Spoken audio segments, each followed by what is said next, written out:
My name is Noah Tang. I'm the president of Towns Blono. So we are doing a design charrette. It's an intensive process. You take people outside of their silos, architects, urban planners, economic development people, stakeholders, and you put them all in one room with a very narrow set of design constraints. People in the same room might say, oh, that's not feasible, and then they change something really quickly, as opposed to the traditional real estate development model where you have maybe weeks between emails, and because groups are so siloed, you have really uninspired architectural designs. So the good thing about a charrette, it's super intensive, it's super quick, it also produces a lot better materials at the end. There are several parcels downtown that are going to be demolished at the end of this year. Front and center building, the DUI Countermeasures building, as well as the Elks Lodge building, to be replaced completely with surface parking. And as an organization, we can't stand for that. We would much rather have productive uses downtown. When you look at it from purely a urban point of view, parking is the most wasteful when it comes to space. Parking lots, especially owned by the city, are a financial drain on resources, whereas if you put buildings there, you get taxes in return. They're also not necessarily fun to be around. When you want to improve your downtown, right, it's just like a filling restaurant. You don't build more seating for a restaurant, you improve the experience. I have participated in a charrette before. 2023, I had the wonderful experience of participating in Let's Build a Beautiful City program run by the INTBOW organization in Utrecht in the Netherlands. We had a 2-week charrette where we came up with designs, proposals for an entire urban district. And that was wonderful because we had people from all over the world with their expertise coming in and showing what they have got to show. So how it's organized is we have 3 cycles in this charrette tonight. I would call it as a sprint because most charrettes are multi-days. We have our initial proposals, then we have professional feedback from architects, urban planners, and economic development officials. Then they go back to the drawing boards with those comments, make sure that they follow all of the building and zoning codes that are in downtown Bloomington. And then there's that peer review. Each of the groups get to see the other group's presentations, they get the right comments on that, and then there's that final draft that we'll share at the end.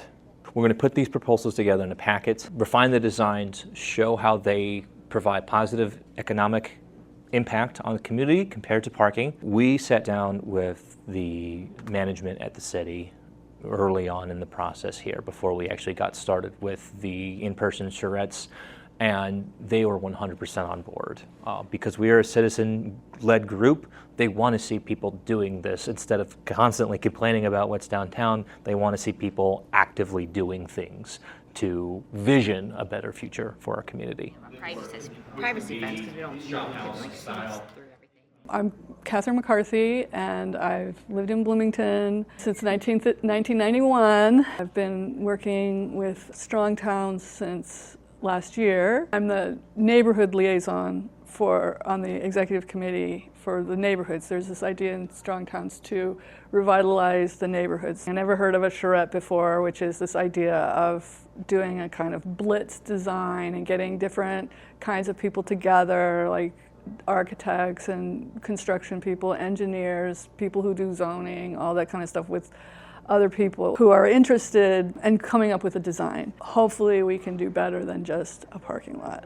So my group is the low intensity, so the simple things that you could do, not so much buildings, more temporary things.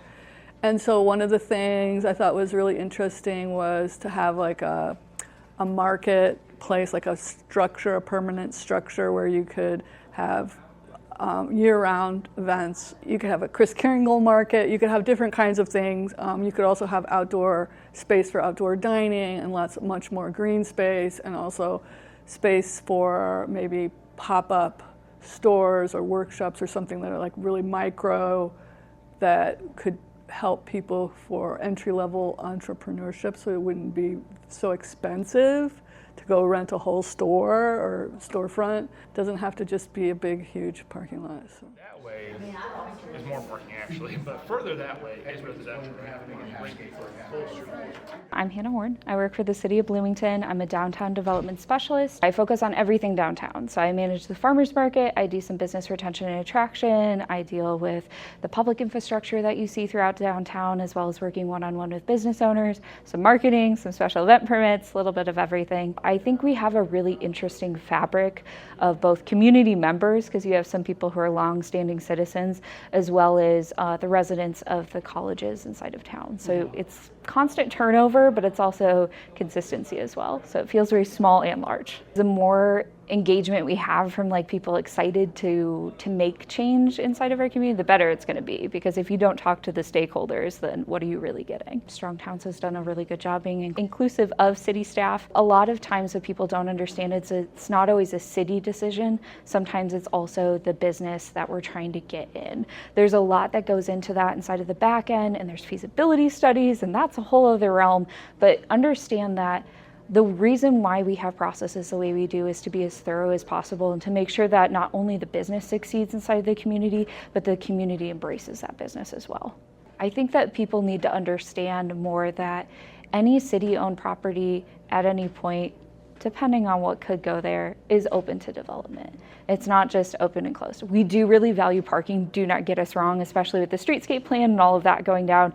We want to make sure that people are able to visit and have a good time inside of the district without having to worry about where they're going to park their car. But nonetheless, that was never the plan, to just keep it straight a parking lot. We just want to make sure that people are going to have a place to go and not be frustrated, because that is our top complaint always, is parking. Hear it every single time from business owners and residents, and we appreciate the feedback always, but I don't think the intention was always just to do parking, at least for my opinion. So sign it out, and then recoup some costs like every month, and then if someone wants to rent it for